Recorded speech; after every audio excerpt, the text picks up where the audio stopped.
pada pemilihan umum atau pemilu 2024 terjadi perubahan demografi usia pemilih yang didominasi oleh pemilih usia muda, terdiri dari kelompok Gen Z dan juga milenial.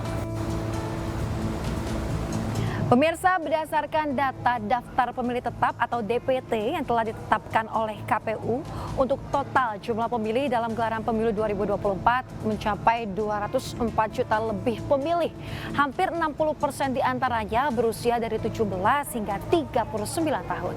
Pemirsa, berdasarkan hasil rekapitulasi DPT, mayoritas pemilih dalam gelaran pemilu 2024 berasal dari generasi milenial yang lahir antara tahun 1981 hingga 1996 yang mencapai 66,82 juta pemilih atau sekitar 33,60% dari jumlah total pemilih. Kemudian disusul oleh generasi Z atau Gen Z, ini ada sebanyak 46,8 juta pemilih atau sekitar bisa dilihat ada 22,85% dari total pemilih dalam gelaran pemilu. Kemudian disusul oleh generasi X yang lahir antara tahun 1965 hingga 1980, ini mencapai 28,07% dari total hak pilih. Kemudian selanjutnya disusul oleh generasi baby boomer, dan juga masyarakat yang berusia di bawah 17 tahun dan atau sudah menikah. Jika kita melihat angka, pemirsa, untuk total generasi milenial dan Gen Z yang akan memilih dalam gelaran pemilu mencapai lebih dari 113 juta pemilih. Pemirsa, partisipasi pemilih muda sangatlah penting untuk menentukan siapa yang akan memimpin Indonesia dan juga menjadi anggota legislatif dalam 5 tahun ke depan. Nasib bangsa ditentukan oleh para pemilih muda. Demikian ulasan demografi pemilih pada pemilu 2024. Saya Asma Tania beserta juru kamera Yudi Richard pamit dan sampai jumpa. Tidak terasa, pelaksanaan pemilihan umum 2024 sudah di depan mata. Sebagai warga negara Indonesia yang baik dan memenuhi syarat, diwajibkan untuk melakukan pencoblosan di tempat pemungutan suara atau TPS yang sudah ditentukan.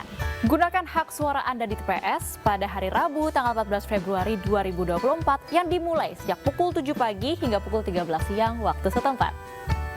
Lalu dokumen apa saja ya yang perlu dibawa ke TPS?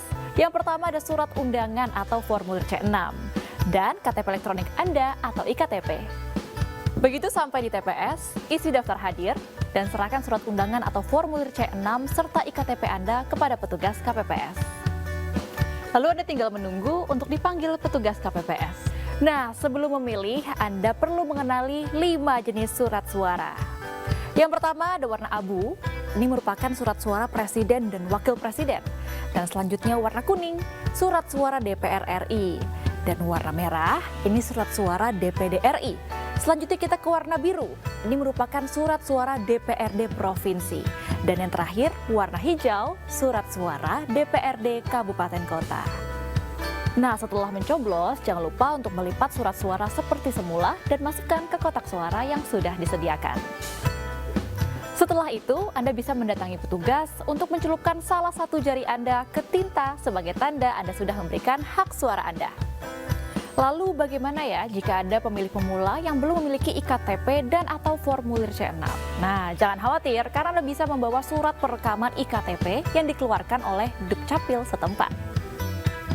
Begitupun jika Anda tidak terdaftar di TPS, Anda bisa mendatangi TPS sesuai dengan alamat yang tertera di iktp Anda. Anda bisa menggunakan hak pilih Anda 1 jam sebelum TPS ditutup. Demikian tahapan pencoblosan di TPS. Gimana? Gampang kan? Pastikan Anda menggunakan hak suara Anda pada tanggal 14 Februari mendatang demi Indonesia yang lebih baik.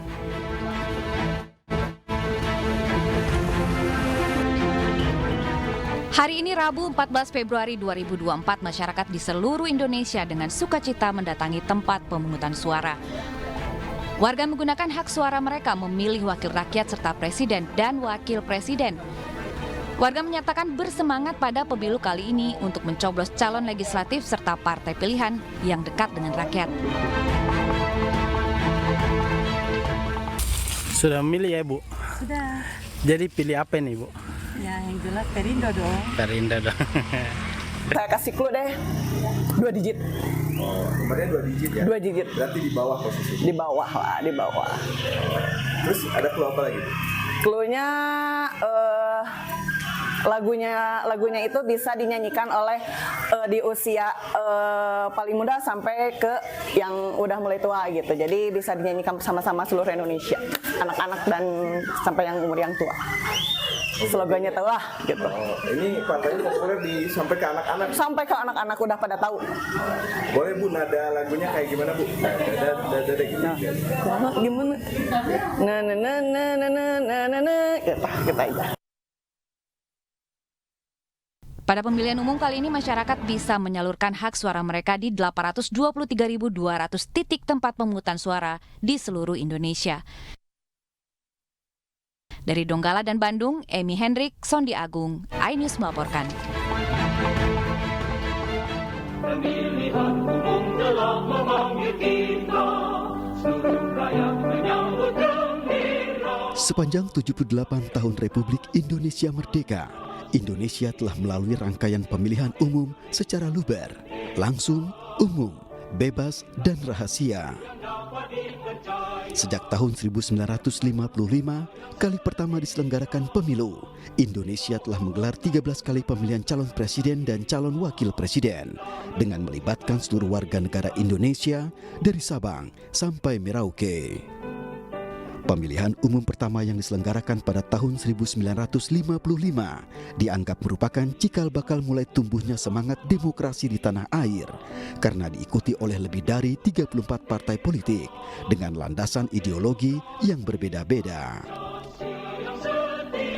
Memasuki era Orde Baru pada masa pemerintahan Presiden Soeharto, peserta pemilu di tahun 1971 alami penurunan hingga mencapai 10 partai politik yang ikut dalam pemilu. Bahkan pada tahun 1977, jumlah peserta pemilu hanya diikuti 3 partai politik, yakni Partai Golongan Karya, Partai Persatuan Pembangunan, dan Partai Demokrasi Indonesia. Jumlah partai peserta pemilu ini bertahan hingga tahun 1997. Masa ini disebut-sebut sebagai masa lelapnya tidur panjangnya demokrasi sepanjang sejarah kemerdekaan Republik Indonesia.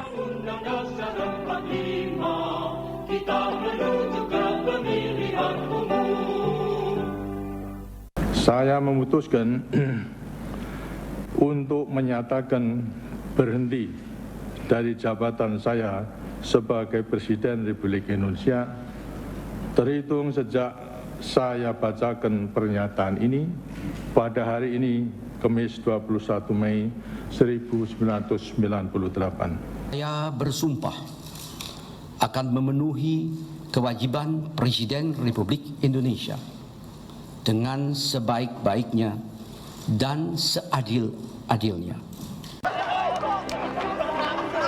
Bangkitnya demokrasi Indonesia dari tidur panjangnya ditandai lahirnya reformasi yang dibidani oleh pergerakan mahasiswa Indonesia pada tahun 1998 yang mampu melengsarkan Presiden Soeharto dari kekuasaan tangan besinya.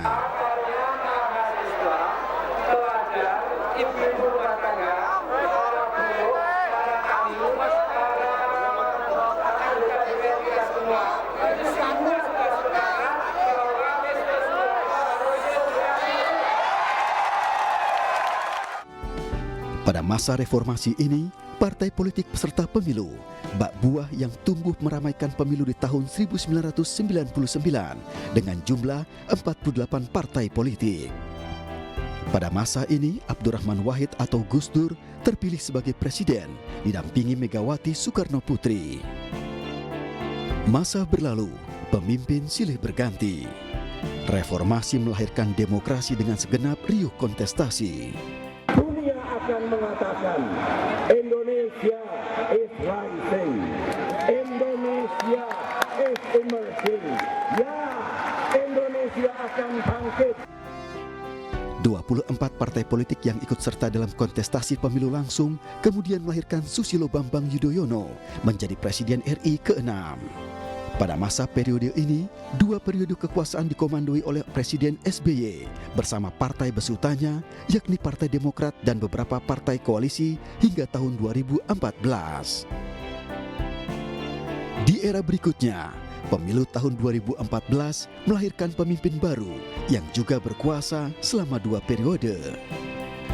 10 tahun waktu kekuasaan ini dibidani Partai Demokrasi Indonesia Perjuangan bersama segenap partai pendukung lainnya.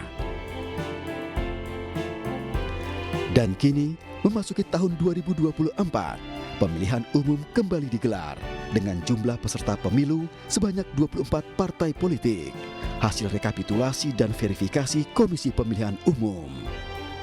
Pada pemilu tahun ini, 3 pasangan calon yang dijagokan sejumlah partai politik pendukung beradu dalam gelaran pemilu tahun 2024 untuk meraih kursi kekuasaan selama 5 tahun ke depan.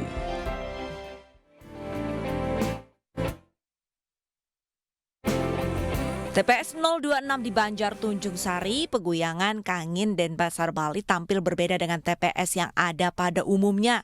Nuansa serba merah muda terlihat di setiap sudut TPS ini, mulai dari hiasan balon hingga pernak-pernik berbentuk hati. Ide nuansa serba merah muda ini sengaja ditampilkan oleh KPPS karena hari pemungutan suara bertepatan dengan hari kasih sayang atau biasanya kita lebih kenal dengan hari Valentine. Selain menyukseskan pemilu serentak 2024, upaya ini diharapkan bisa menarik partisipasi warga untuk menyalurkan hak pilihnya.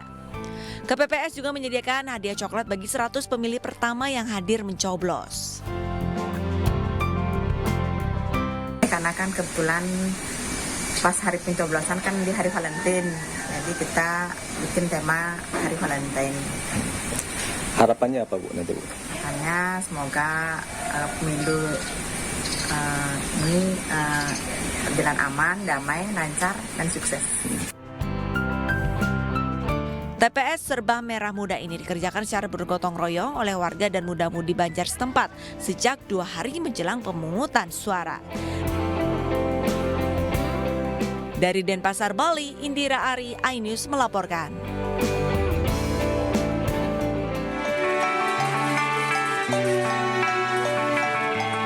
Sejumlah pekerja tampak sibuk mempersiapkan TPS 04 yang bernuansa kerajaan di Kelurahan Mojo Kampung, Kecamatan Kota Bojonegoro.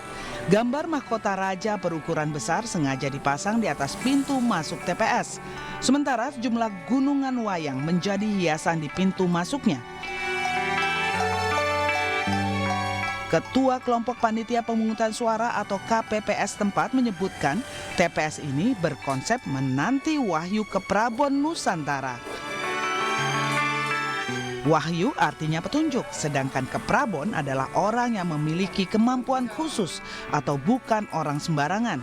Sehingga menanti Wahyu ke Prabon Nusantara memiliki arti mencari pemimpin yang memiliki kemampuan memimpin Nusantara. Karena yang memimpin Nusantara itu bukan orang sembarangan, tapi adalah orang-orang pilihan yang dipilih oleh Allah, yang mana itu orang-orang yang memenuhi persyaratan khusus, tidak hanya memiliki ini itu, tapi sudah merupakan pilihan Allah. Selain TPS yang unik, semua anggota KPPS nantinya juga akan memakai baju kerajaan. Diharapkan dengan adanya TPS unik ini, tingkat kehadiran warga ke TPS tinggi dan tidak ada lagi warga yang golput. Dari Bojonegoro, Jawa Timur, Dedi Mahdi, iNews melaporkan.